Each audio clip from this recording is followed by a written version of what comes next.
चांगल्याच्या संपर्कात आल्यानंतर आपलं निश्चितच चांगलं होत असतं. आपलं चांगलं होणं, आपलं वाईट होणं हे बहुतांशी आपल्यावर सुद्धा अवलंबून असतं. परंतु जर आपलं मन वाईटाच्या संगतीकडे जास्त झुकत असेल आणि आपल्याला जर वाईटाची संगत लागत असेल तर वाईट होऊ शकतं. परंतु मन निश्चित स्थिर असेल तर आपल्यावर इतर कोणाचाही प्रभाव होऊ शकत नाही. परंतु तरी देखील आपण नेहमी सहवास हा चांगुलपणाचा आणि चांगल्या गोष्टीचा धरावा. आपलं आचरण, आपलं वागणं, आपला व्यवहार हा चांगुलपणाचा असावा, जेणेकरून आपलं सर्व काही छान आणि व्यवस्थित पार पडेल. जसं परीस त्याच्या सहवासामध्ये आलेल्या लोखंडाला सोनं करत असतं. संत तुकाराम महाराज परमेश्वराला, ईश्वराला म्हणतात की परीसुद्धा लोखंडाचं सोनं करतं, परंतु तू माझं का ऐकत नाहीस? मी जर तुला काही एखादी गोष्ट सांगितली, एखादं संकट किंवा एखादं साकडं घातलं, तर संकट सांगितलं किंवा साकडं घातलं तर ते तू पूर्ण का करत नाहीस? अधिकारवाणीतून ते त्यांच्या ईश्वराला, परमेश्वराला, पांडुरंगाला बोलतात. ही अधिकारवाणी फक्त संतांच्या तोंडून शोभून दिसते, कारण ते खरे भक्त असतात. त्यांच्यासारखी भक्ती आपल्याला करता जर आली तर देव देखील आपलं सर्व काही ऐकतो आणि आपला उद्धार केल्याशिवाय राहत नाही. जर आपली भक्ती खरं असेल तर आपल्याला देखील देवाला बोलण्याचा अधिकार असतो आणि अधिकारवाणीतून आपल्याला देखील बोलता येतं आणि देवाला, ईश्वराला देखील असं बोललेलं आवडतं आणि निश्चितपणे ते ह्या गोष्टी आपल्या पूर्ण करतो. संत तुकाराम महाराज त्यांच्या एका अभंगामधून कोणाच्या सहवासामधून कसं घडत असतं आणि काय घडत असतं याबद्दल माहिती देतात.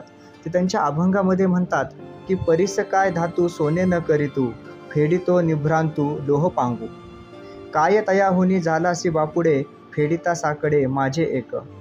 कल्पतरू कोड पुरवितो रोकडा, चिंतामणी खडा चिंती लेते.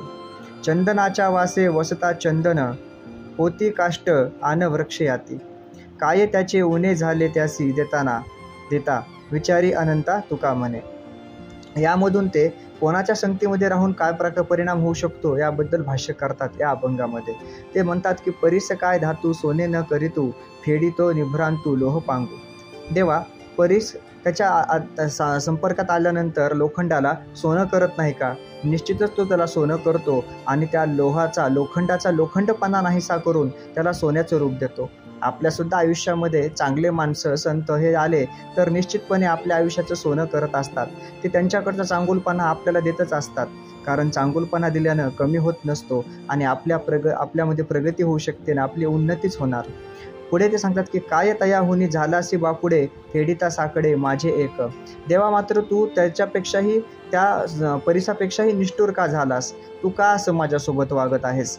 मी तुझ्याकडं काही एखादं साकडं घातलं किंवा एखादं तुझ्याकडे मी संकट काही सांगितलं तर तू माझ्याकडं का लक्ष देत नाहीस? माझं संकट का सोडवत नाहीस? असं अधिकारवाणीतून संत तुकाराम महाराज परमेश्वराला म्हणतात.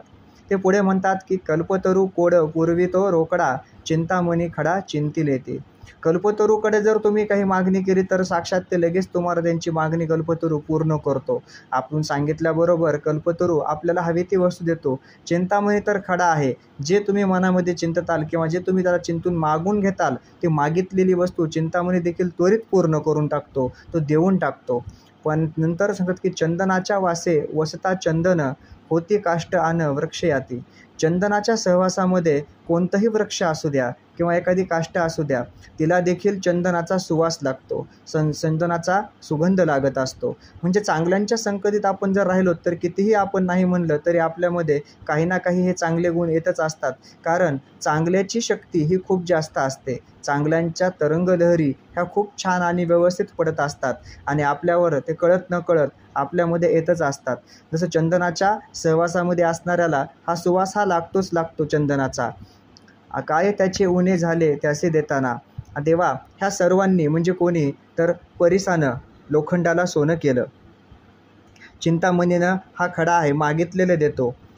कल्पतरू देखील आपल्या सर्व इच्छा पुरवितो. चंदन देखील त्याच्या सहवासामध्ये आल्यानंतर त्याला आपला सुगंध देतो. या सर्वांनी त्यांच्या जवळचं सर्व काही चांगलं दिलं. त्यांच्यामध्ये काही कमीपणा आला का? तर नाही आला.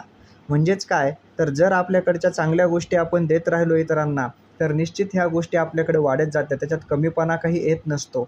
म्हणून आपण चांगलं करत राहावं आणि चांगलं देत राहावं, जेणेकरून आपला देखील चांगुलपणा वाढत राहील. आपण जर केलेलं पुण्य असं इतरत्र देत असू तर आपलं देखील पुण्य अजून वाढत जातं. पुढे ते शेवटी म्हणतात की विचारी अनंता तुका म्हणे. संत तुकाराम महाराज देवाला म्हणतात की मीच तुला देवा विचारतोय की या सर्वांनी त्यांच्याकडचं सर्व काही चांगलं देऊन त्यांच्याकडे थोडंच काही कमी झालं तर तू देखील आम्हाला सर्व काही चांगलं दे. ईश्वर आपल्याला सर्व काही चांगलं देत असतो. गरज असती ते आपल्या खऱ्या भक्तीची, आणि आपली जर भक्ती श्रेष्ठ ठरत असेल तर देवानं दिलेलं निश्चितपणे आपल्यापर्यंत पोहोचतं आणि आपली मागणी देखील त्या ईश्वरापर्यंत, परमेश्वरापर्यंत पोहोचते. गरज फक्त एका चांगुल मनाने केलेल्या भक्तीची असते, एका चांगल्या कार्याची असते. जय जय रामकृष्ण हरी.